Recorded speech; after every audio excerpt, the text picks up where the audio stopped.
Amici, good morning once again. It's good, nice to be here. Let me help Shola. What the president, he just used one word, or two words rather, to describe what the last administration, they say unfriendly policies. Unfriendly. Unfriendly is a very, very important word in the labor balance. And if you say unfriendly policies, it means that they are not pro-people policies. So are his own pro-people?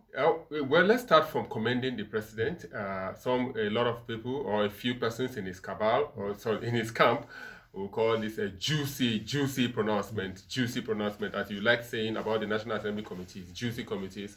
These are juicy commitment the president is making. But Amici, some of us draw some lines that the president didn't talk about a very salient issue, which Labour talks about all the time. How to revive the refinery. If you say you are going to take palliatives, bend on palliatives, you are going to stop removal subsidy, what about the effort to revive or revamp those refineries to produce so that this fuel that is 615, 617 will drop to about 120? He didn't mention that.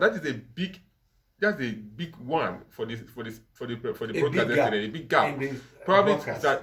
Let's say it's an oversight one, probably because of the Professor Obaze investigator committee that is ongoing. Probably he wants an investigation to be concluded on the CBN and critical government businesses before he mentioned that. Because don't forget, the last administration made commitment on revamping or rehabilitation. Yes, turn around maintenance for Kaduna Refinery and then it's not even it's larger than that. Yeah. Rehabilitation. Rehabilitation. 1.9 billion US dollars. Yeah, they had in total. Yes, for both. For Kaduna and Port Harcourt Refinery.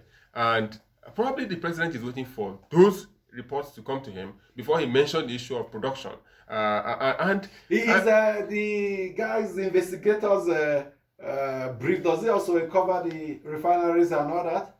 Must he wait for them? Key entities. Government-owned businesses. Must he wait for the report to make a statement on the refineries? It's not just the president that is almost silent on refineries. The NNPC Limited Group CEO, the Chief Executive Officer of the Downstream and Midstream Regulatory Agency, whenever they speak, just note this pattern. Whenever they speak, they talk about importation of fuel, licensing of the importers and all that.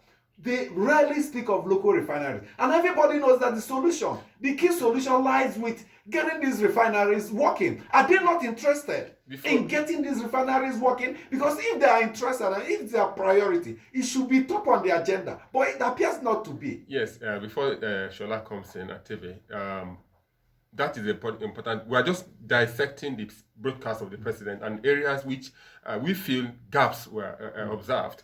Apart from not mentioning the effort to revamp or to revive or to turn around the refineries to stop importation, the president also did not tell us what measures he intends to use to cut cost of governance.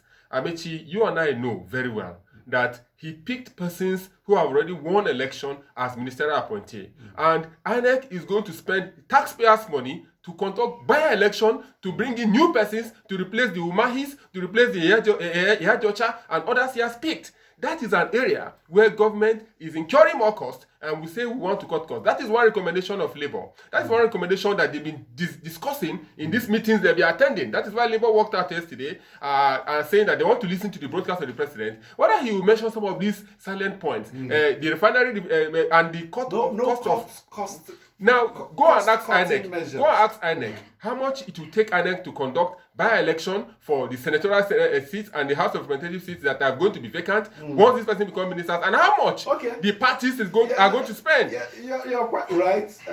The appeal on Nigerians to be patient is not short in coming, but we are not seeing efforts by those in authority to also sacrifice. The president lost an opportunity yesterday to roll out measures to indeed tell Nigerians as you're suffering, we're also tightening our belt here. What we're seeing is increasing government at a time. It should have been the other side. We have spent a lot of time talking about what he did not say. Let's devote attention to what he said. I said earlier at the beginning, about